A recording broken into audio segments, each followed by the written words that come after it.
साल 1528 में मीर बाकी, जो बाबर का सेनापति हुआ करता था, उसने अयोध्या में बाबरी मस्जिद की नींव रखी थी। ये मस्जिद ठीक उसी जगह पर बनाई गई जहाँ प्रभु श्री राम का जन्म हुआ था और इसे बनाने के लिए वहाँ पहले से मौजूद मंदिर को ध्वस्त कर दिया गया था। अब मुगलों ने भगवान को उनके घर से तो निकाल दिया, पर इन्हें कौन बताए कि भारत के लोगों के तो दिलों में राम बसते हैं और श्री राम के प्रति हमारी यही श्रद्धा है, जिसने सालों तक चले कोर्ट केस के बीच भी किसी के मन से राम मंदिर बनने की आस को खत्म नहीं होने दिया। अब करीब 500 सालों के इंतजार के बाद 2019 में सनातन की जीत हुई है और 22 जनवरी 2024 के दिन रामलला टेंट से निकलकर एक बार फिर से मंदिर में निवास करने जा रहे हैं। पॉसिबल है कि जब आप ये वीडियो देख रहे हो उस समय तक राम मंदिर में प्राण प्रतिष्ठा समारोह पूरा हो चुका हो, लेकिन अगर आप अपने धर्म के प्रति वफादार हैं तो फिर बाबरी मस्जिद के निर्माण से लेकर फिर से राम मंदिर बनने तक के इस सफर को आपको जरूर जानना चाहिए। तो दोस्तों, साल 1526 में मुगल साम्राज्य शुरू होने के महज 2 साल बाद ही यानी 1528 में बाबर के कहने पर उसके सेनापति मीर बाकी ने अयोध्या में राम मंदिर को तोड़वा दिया और उसकी जगह पर एक मस्जिद बनवाई, जिसका नाम बाबर के सम्मान में बाबरी मस्जिद रखा गया। अब मुगल काल में सिर्फ अयोध्या का राम मंदिर ही नहीं बल्कि हजारों मंदिर तोड़े गए थे, जिनके सबूत आज भी हमें देश के कोने कोने में देखने को मिल जाते हैं। पर उस टाइम बाबर ने विरोध की हर आवाज दबा दी और हिंदुओं को उनके ही देश में उन्हीं के भगवान से दूर रखा गया। पर इस कहानी में ट्विस्ट उस समय आया जब साल 1813 के आसपास फैजाबाद के ब्रिटिश ऑफिसर ने एक रिपोर्ट तैयार की, जिसमें उन्होंने मस्जिद के अंदर हिंदू मंदिर जैसी कलाकृतियां मिलने का जिक्र किया था। और दोस्तों, इस रिपोर्ट के सामने आने के बाद ही पहली बार हिंदू संगठनों ने दावा किया कि बाबर ने साल 1528 में राम मंदिर तोड़वाकर मस्जिद बनाई थी। इस तरह के दावे सामने आने के बाद हिंदुओं और मुस्लिमों के बीच नफरत की आग जलने लगी और साल 1853 में अवध के नवाब वाजिद अली शाह के समय पहली बार अयोध्या में सांप्रदायिक हिंसा भड़क उठी। हालांकि इसके बाद भी हिंदू और मुस्लिम एक ही जगह पर पूजा और नमाज अदा किया करते थे। पूजा और नमाज एक ही जगह पर, आप सोच रहे हैं ना कि आखिर कैसे? तो चलिए इसकी भी स्टोरी को हम आपको बताए चलते हैं। एक्चुअली 1717 यानी कि बाबरी मस्जिद बनने के 190 साल के बाद जयपुर के राजा जय सिंह द्वितीय वो पहले शख्स थे जिन्होंने मस्जिद और उसके आसपास की जमीन को हासिल करने की कोशिश की थी, जिससे कि वो एक बार फिर से वहाँ पर राम मंदिर बनवा पाए। लेकिन लाख कोशिशों के बाद भी राजा जय सिंह द्वितीय को कोई कामयाबी नहीं मिलती है, जिसके बाद वो मस्जिद के पास एक चबूतरा बनवाते हैं और उस चबूतरे का नाम राम चबूतरा रखते हैं ताकि प्रभु श्री राम में आस्था रखने वाले लोग उस चबूतरे पर पूजा कर सकें। अब जब साल 1855 में हिंदुओं को आंतरिक परिसर में जाने पर रोक लगा दी गई, जहां मुस्लिम नमाज अदा करते थे, तब हिंदू मस्जिद के बाहर बने इसी राम चबूतरे पर ही पूजा किया करते थे। यह चबूतरा विवादित ढांचे के परिसर के अंदर मुख्य गुम्बद से 150 फीट दूर बनाया गया था। इसके बाद आगे चलकर 1859 में ब्रिटिश सरकार ने इस विवादित जगह को तार से डिवाइड कर दिया ताकि हिंदू और मुस्लिम शांति के साथ अलग अलग पूजा और नमाज अदा कर सके।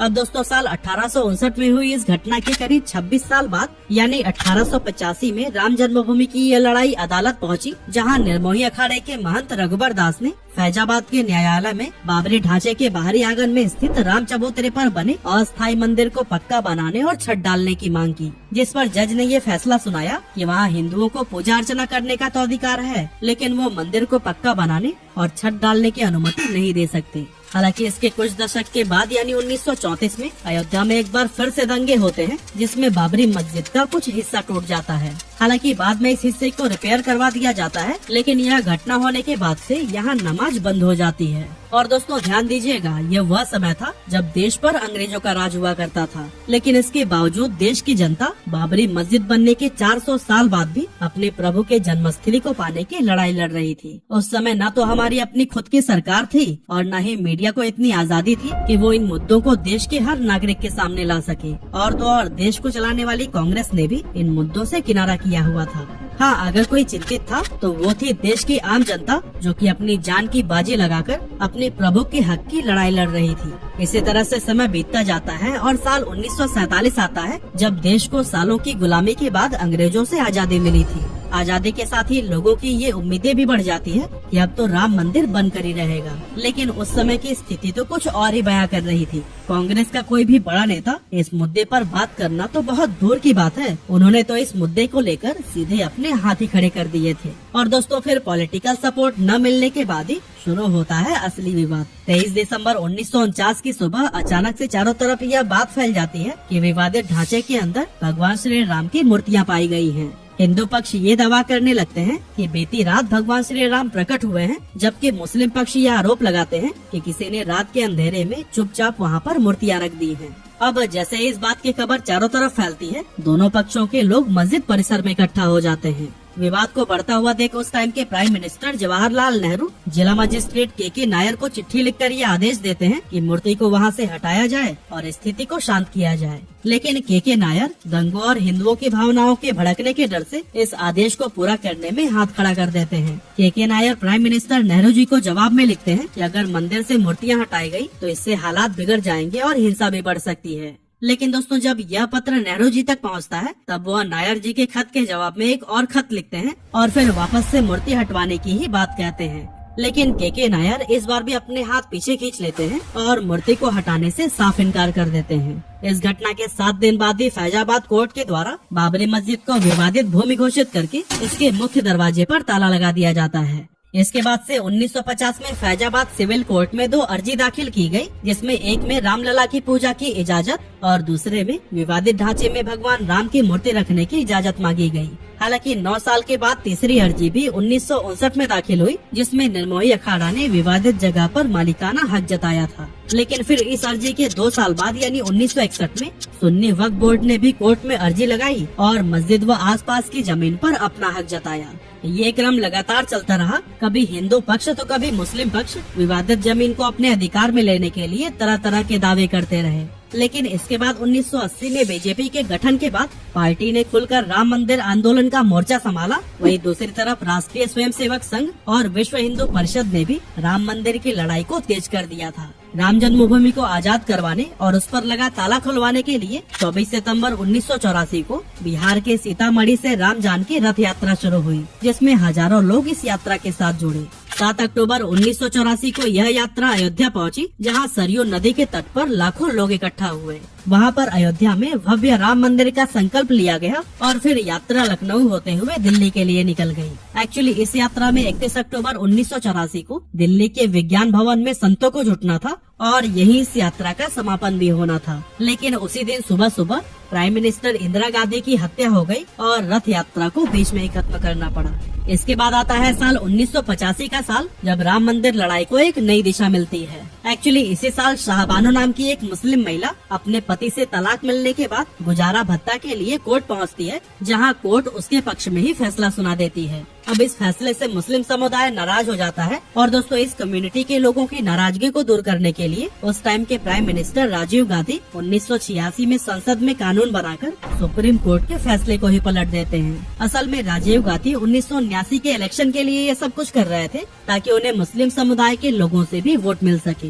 हालांकि राजीव गांधी के इस शर्मनाक कदम से हिंदुओं से नाराज होकर उन पर मुस्लिम कम्युनिटी को खुश करने का आरोप लगाते हैं, जिसके बाद इस डैमेज को कंट्रोल करने के लिए राजीव गांधी एक और ऐतिहासिक भूल करते हैं और ये भूल होती है हिंदुओं की मांग को मानने की, जिसके लिए वो 1986 में ही 37 सालों से बंद अयोध्या की विवादित बाबरी ढांचे का ताला खुलवा देते हैं, जिससे कि वहाँ फिर से पूजा अर्चना शुरू हो जाती है। अब देखिए, फिर से यहाँ मुस्लिम कम्युनिटी राजीव गांधी के इस फैसले से नाराज हो जाती है और 6 फरवरी 1986 को बाबरी मस्जिद एक्शन कमेटी का गठन किया जाता है। अब इसके बाद से आता है 1990 का साल, जब 25 सितंबर को लाल कृष्ण आडवाणी राम मंदिर के इस आंदोलन को बीजेपी का आंदोलन बताते हुए सोमनाथ से अयोध्या के लिए 10,000 किलोमीटर की रथ यात्रा निकालते हैं। और दोस्तों, इस रथ यात्रा के दौरान बिहार में लाल कृष्ण आडवाणी का रथ रोकते हुए उन्हें गिरफ्तार कर लिया जाता है और रथ यात्रा पर यही रोक लगा दी जाती है।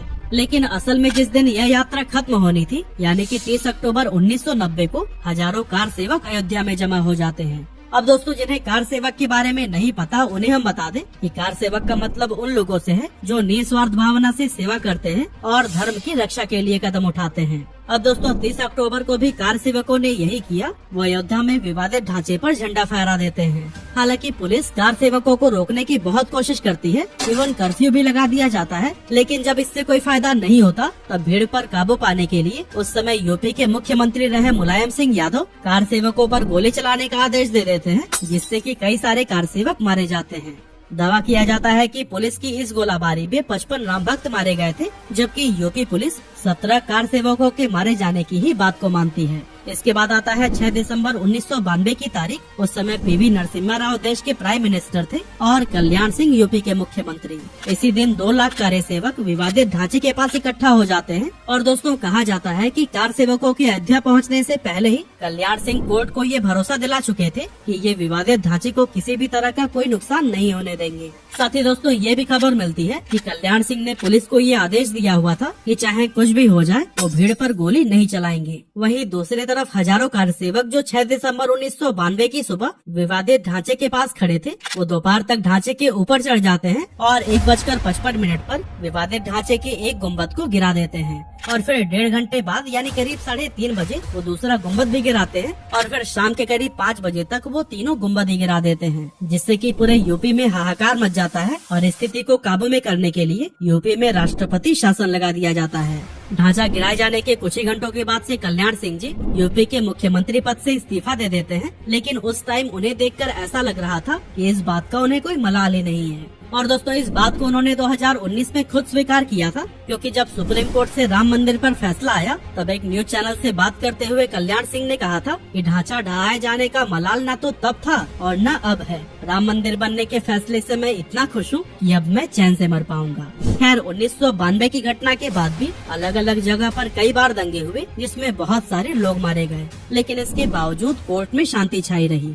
लेकिन 90 के दशक में जब वापस से बीजेपी की सरकार बनी, तब एक बार फिर से देश में राम मंदिर की लड़ाई तेज हो गई। बीजेपी ने 1999, 2004 और फिर आगे जितने भी चुनाव हुए उसमें राम मंदिर को अपने घोषणा पत्र में शामिल किया और इस दौरान एक लंबी कानूनी लड़ाई भी लड़ी। और दोस्तों, आखिरकार हमें जीत मिली गई। 9 नवंबर 2019 को सुप्रीम कोर्ट एक ट्रस्ट बनाकर विवादित स्थल पर राम मंदिर को बनाने की अनुमति दे देती है और साथ ही वह मस्जिद के लिए भी एक वैकल्पिक जमीन देने का आदेश देती है, जिसके बाद से 5 फरवरी 2020 को ट्रस्ट का गठन किया जाता है और फिर राम मंदिर का निर्माण कार्य शुरू हो जाता है। तो दोस्तों, 1528 में बाबर के कहने पर राम मंदिर को गिराकर उसके जगह पर बाबरी मस्जिद को खड़ा किया गया था। लेकिन अब 492 साल के बाद इसी जगह पर ही राम मंदिर का निर्माण हो रहा है, जो कि हर एक हिंदुस्तानी के लिए गर्व की बात है। अरे त्रिभुवन विदिता अवध जे करनौआ